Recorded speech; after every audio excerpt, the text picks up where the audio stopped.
T-Mac is T-Scale still here with you on SportsCenter. Lakers hosting the Mavericks.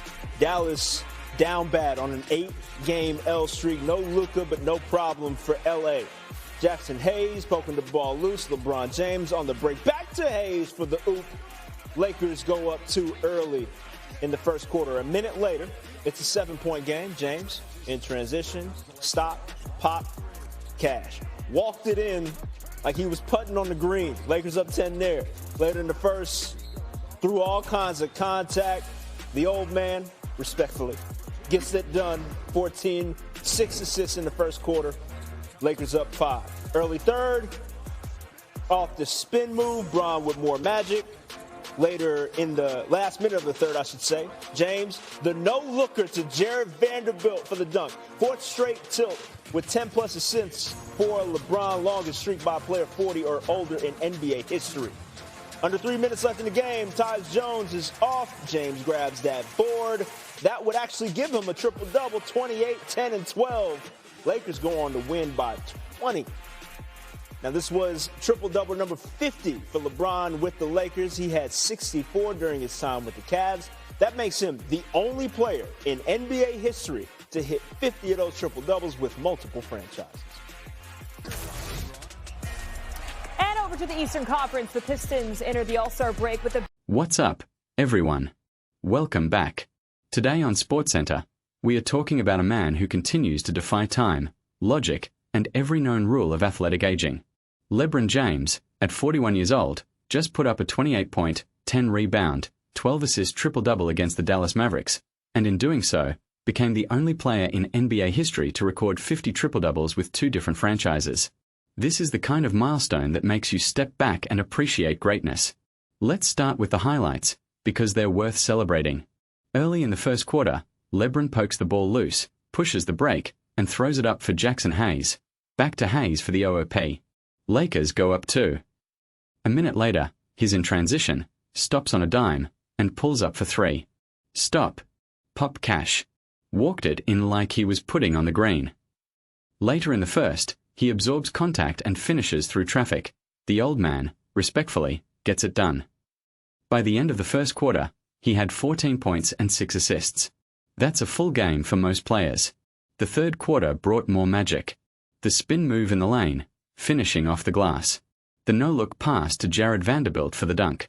That assist gave him his 4th straight game with 10 or more assists, the longest streak by a player 40 or older in NBA history. And then, with under 3 minutes left, he grabbed that rebound. His 10th, triple-double number 50 with the Lakers. He already had 64 with the Cavaliers.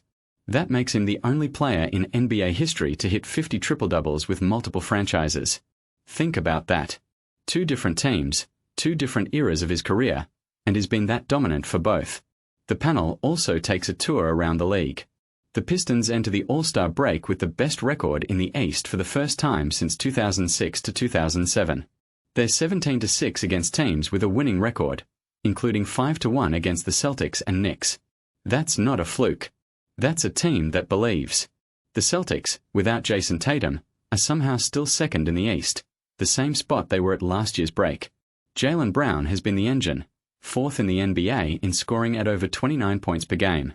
As Kendrick Perkins puts it, this team is the most scariest, dangerous team in the NBA because they have no expectations and they're playing with house money. And they might be getting Jason Tatum back. The Cavaliers are 3-0 since adding James Harden, and Perk loves the fit. James Harden has become one of the best facilitators in the game. He's going to get Donovan Mitchell easy shots. He's going to get Evan Mobley and Jarrett Allen easy baskets. Donovan Mitchell now has no excuses to get to the conference finals. The Hornets have won 10 of their last 11 and are tied for the most wins since the start of the new year. They haven't made the playoffs since 2016, but that streak might be ending. Over in the West, the Thunder lost to the Bucks without SGA or Giannis, but they still have the best record in the conference. The Spurs are just 3 games back, and they've had OKC's number this season, winning 4 of 5 meetings, 3 by double digits. No other team has more than 2 wins against the Thunder. Perk calls the Spurs the biggest surprise. I knew they were going to be good, but I thought they were a year or 2 away. This team is ready right now, and they're legit title contenders, led by a top 5 player in Victor Wembanyama. And his dark horse? The Minnesota Timberwolves. Anthony Edwards and the Timberwolves have been to back-to-back conference finals. They have their core group. Julius Randle just went for 40, and is pissed off he didn't make the All-Star game. If they keep clicking, they could be a dark horse to win the West. The Western Conference is a gauntlet. The Spurs are rising. The Timberwolves are lurking. The Lakers, with a historic LeBron performance, are in the mix. And the Thunder, despite their injuries, are still the team to beat. What do you think? Is LeBron's longevity the most impressive feat in sports? History? Can the Spurs actually catch the Thunder for the top seed? And are the Timberwolves a legitimate dark horse? Let me know your thoughts in the comments below.